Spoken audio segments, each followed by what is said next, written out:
So, last we talked before WrestleMania, we had a long discussion that got a lot of internet people very mad at me about CM Punk's Yeah, you piece of ref shit. CM Punk's references on MMA Hour, talking about how he's the gilded gift from God and how everything was is always against him and it's never his fault. And then basically he came out with a flamethrower against his old company AEW during WrestleMania week, during a time where AEW is firing people for some reason, during a time where other AEW people are now side talking the company. Basically, WWE is as high as it could be, AEW is as low as it could be. And then we hear, I can't remember what day this news came out, Friday or Saturday. Saturday after night one during WrestleMania. We hear that Tony Khan and AEW are going to, and this, it sounds like a bit. It sounds like a fucking sketch. Tony Khan and AEW are going to release the unaired, unedited footage of the brawl between CM Punk and Jungle Boy Jack Perry. Now, why would they do this? Is it just to get a cheap ratings pop? Is there anything they're building towards after the fact? It obviously, they would not be putting this out there unless it made CM Punk look bad. Obviously, I mean, that's the only reason they're doing it. But to you, as a man who loves CM Punk with his whole heart, as a man who would literally just, I'm not going to say that. That's probably going to kick I've criticized him. I've criticized him. How does this attack from Tony? We don't know what the footage is going to air. We don't know what the footage is going to have in it. But they are purposefully attacking a man who is not in their company, trying to degrade them after he degraded them. So how does that make you feel, the wrestling fan?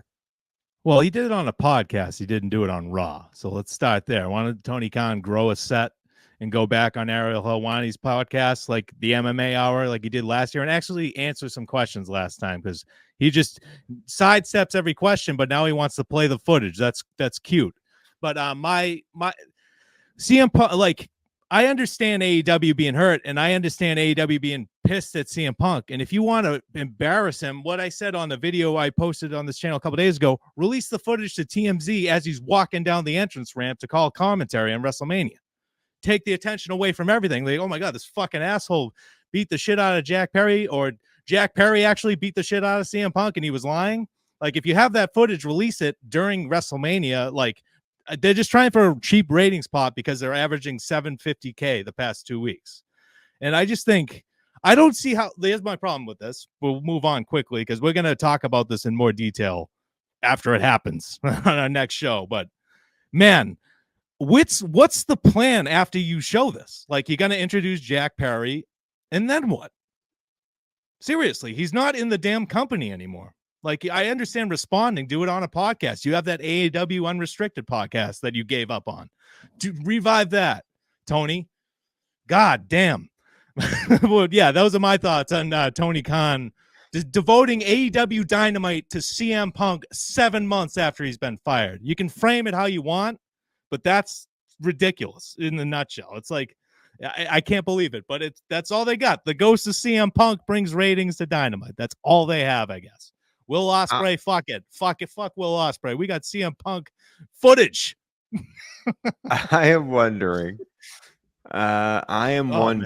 and like you, I am wondering how they go about presenting this footage in the world of AEW Dynamite. Does Excalibur throw to it? Does Tony Schiavone in the middle of the ring say we have an exclusive? Does it just open the show and it does not get any pomp and circumstance before it at all? Does it, like you said, lead to an entrance from Jack Perry, who is now standing on top of the mountain of CM Punk, and that's the push? How are you using this footage to promote and forward the product you are putting out there? If the answer is you're not, then I don't believe it should be on television. If it's just to get the cheap rating, the pop, and you need that, then I mean, I don't run a business, man. I don't know. I can't tell you what's good for business and what's not good for business. I can just tell you, as a wrestling fan, a man who wants desperately for AEW to succeed. And I think CM Punk really screwed you guys over and screwed himself over. I am on the AEW side, and even this, I'm looking at and going, why are we doing this? So excited. I'm less excited to see what the footage is and more excited to see how they use it, if they use it. And I am kind of dreading what Wednesday becomes. And just to add, before I forget, Brian Alvarez has reported that if the Young Bucks didn't want the footage aired, so it's just like Tony Khan wants the footage aired. So I think Tony Khan was either upset about not a real business. I mean, Punk said a lot of shit in there. There's a lot of deep cuts in that Punk interview, but then again, it's an interview, and he doesn't work there, and you already fired him. And he didn't say anything we didn't already know. Well, no, but he was attacking Tony Khan. Sure. So if he called him a nice guy, he called him a nice guy. If Punk came and attacked you, you would want to respond, but I would never respond like this. I would respond in my own way. Like, I have stuff I can say about CM Punk that I worked with him. I was in business with him for 2 years, very close with him. I'm sure I have shit that I can say. Rather than use Dynamite, a wrestling show, to air this stuff, I'm sure I can just say stuff that contradicts CM Punk, and then it becomes Tony Khan versus CM Punk. But now it becomes CM Punk, as you said, is the ghost orbiting this world of AEW that they cannot move past. So it's counterproductive. Again, man, it's going to be tough. We will be back with a Thursday show to talk about what happened on AEW Dynamite.